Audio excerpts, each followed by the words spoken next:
Welcome to the OTA podcast where we discuss everything performance training. I'm Coach Chris Barnard. Let's get into it.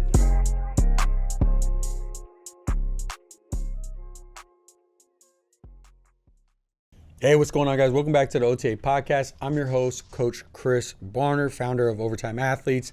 And for this video, what I figured I'd put out is the 5 habits that I essentially committed to or developed to be able to run a more successful coaching business. Now, you guys might know me from online if you're listening to this or watching this on the YouTube, whether that be Instagram, YouTube, but also too on the other side is we've been able to run a successful, profitable performance facility for the last 10 years. So between the online side and our actual gym, I figured I'd go over the 5 habits that I felt like are, when I narrow it down, the 5 things that really allowed me to really get this thing off the ground, and overall 5 habits that I still continue to utilize to have a more successful coaching business. So getting right into it. All right, so number 1 is going to be extremely basic, but it stems from simply just going through the process of being able to work for yourself. So number 1 is going to be show up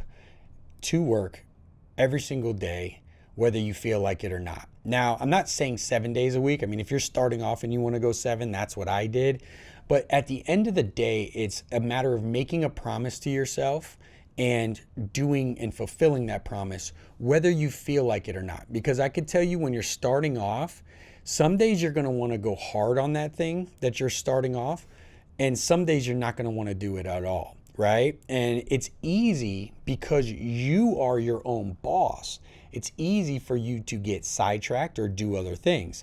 What I noticed is when I was I worked for my dad, or I worked for the landscape company, or whatever it was I was doing growing up, I'd never miss a day at work, whether I felt like it or not. And that was because another man was telling me to do that. So it dawned on me one day where it's like, if I want to get this thing off the ground, I got to treat my own with that same type of energy, even if I'm the only one holding myself to that accountability. So early on, I knew I have to show up every single day, whether I feel like it or not, and I gotta get some level of work done. So number 2 is what I call the compounding effect. It's being able to find things that you chip away as far as with work every single day, right? Whether you feel like it or not, whether you know how to do it or not, it's little actionable steps that are going to continue to move you towards that goal. If it's growing your social media, if it's getting traffic onto your website, if it's getting leads into your gym, every single day you want to do a minimum of a small task, tedious, that's going to work towards that particular thing, right? And you got to have zero expectation when you're doing this. I always tell this story. Before, when I first started the online business company, YouTube really wasn't a thing. It was like cats playing pianos and like real weird stuff. And actually, I got my start by trying to learn blogs. So I was like, I want to put out really good blog posts. I suck at writing. I suck at grammar. I want to put out really good blog posts, right? And that was the way people were doing things at the time, is they were writing good blog posts, and people were finding these things on the internet when they did Google searches. And that slowly turned to YouTube, where people were then searching YouTube. It went hand in hand.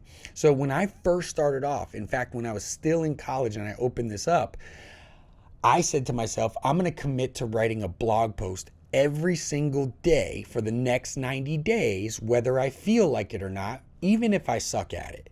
And so I said, I'm going to figure this out. And I believed early on at that time in quantity over quality. Right? I gave myself permission not to be a perfectionist and just say, I'm going to do the thing to get better at the thing, right? So whether it was blog posts early on when I first started, or whether it was YouTube's, you can go back right now on my YouTube and you could click the oldest video.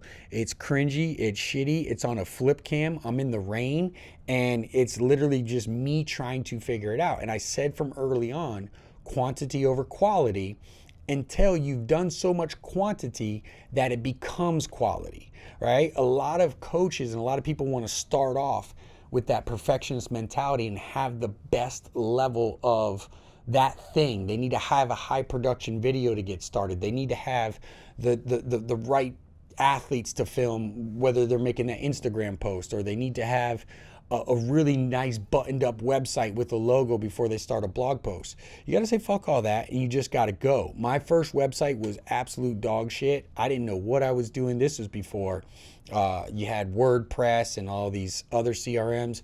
It was like Dreamweaver, and I was paying a guy to help me, and he showed me how to be able to write in there a blog post, boom, upload it to there. And ever since then it was make that. And then when it was videos, I had my mentor show me flip cam. I went to Walmart, bought a $50 flip cam.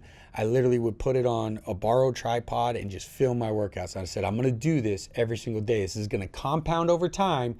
And by committing to this small thing every single day, it will continue to make me better over time. And every time I've done that and committed to that thing, it's allowed me to go. So I really challenge you to find that compounding like work that you could do every single day that's going to continue to grow you to your overall goal of what you're trying to achieve. What's up, coaches? Real quickly, let me go ahead and introduce you to Performance Coach U certification. Now, this is the certification / course that I put together for coaches who want to train athletes and not only get results, but also maximize profits in the private sector. The problem that I saw with a lot of these courses and certifications out there for coaches was that they provided a lot of information and not a lot of application. So I wanted to pull back the covers over 10 plus years of experience and show you the ins and outs of actually being in the trenches so that you get maximum results while also scaling your business. So if you're interested in this, go ahead and check out the link down below and you can get more information.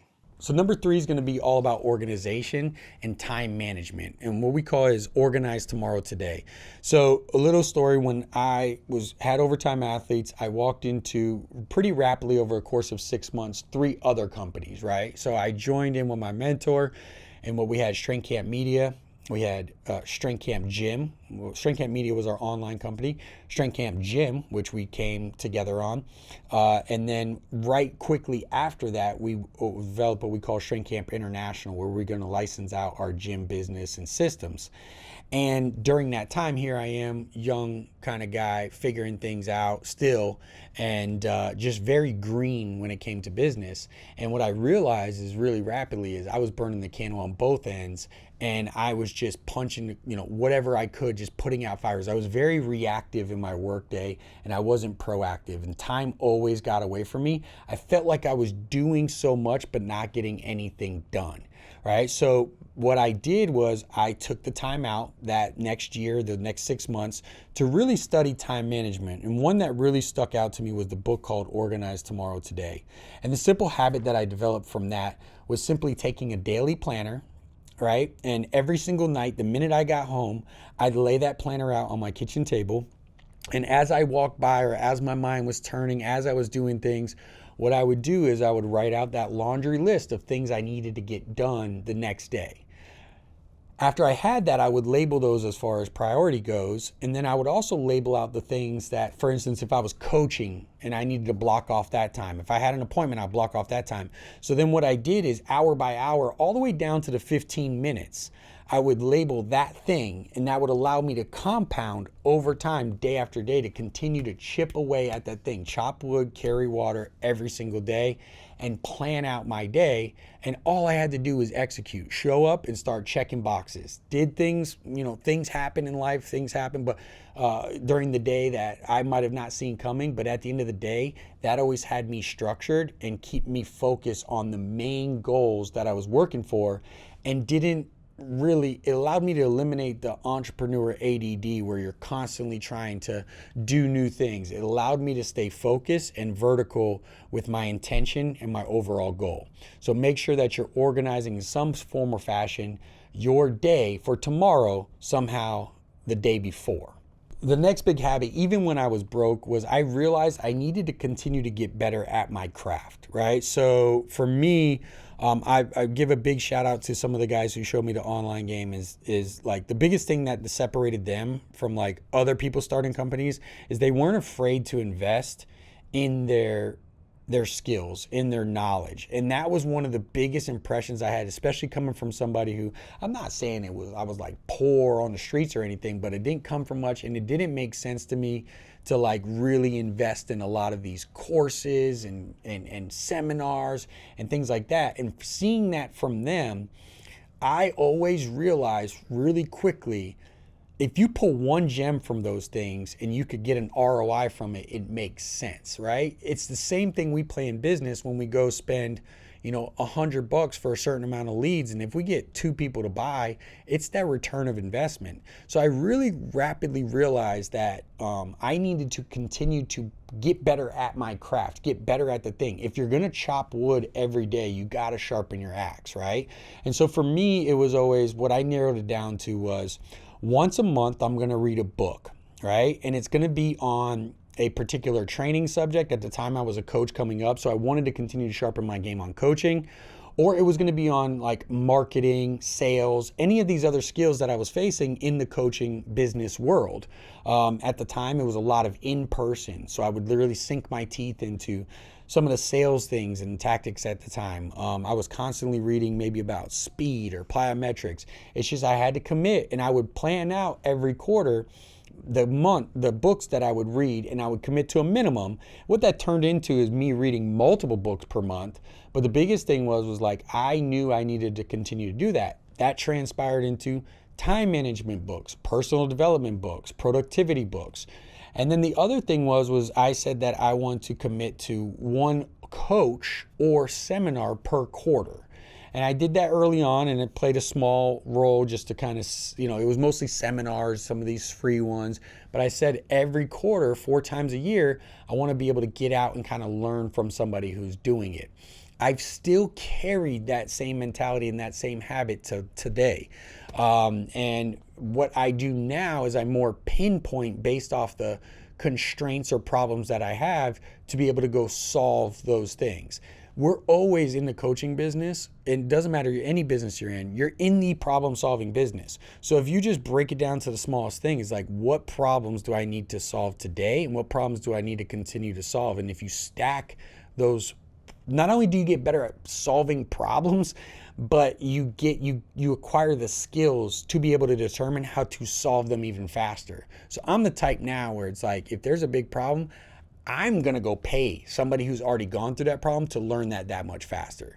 So that's the kind of game you want to get to, where it's like you can eventually get to the point where not only have I acquired enough skills, but when I do face them, I know where to look, or I know how to find the resources to be able to overcome that problem as fast as possible.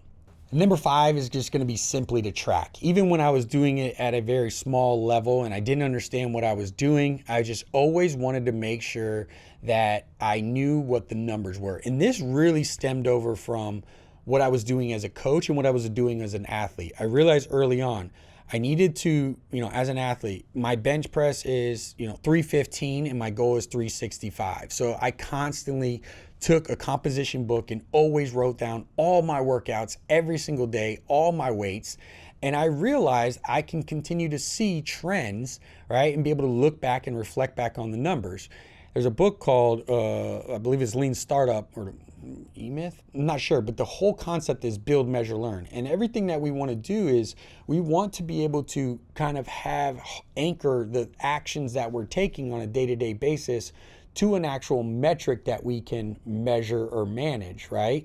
And we want to be able to be driven by those numbers. So even if you're starting off, no matter what it is, whatever the thing is, whether it be a social media post, a blog post, a marketing effort in order to get leads, all of these things that you do, just be able to have some low level of being able to compile those numbers and see how those things are that you're doing perform.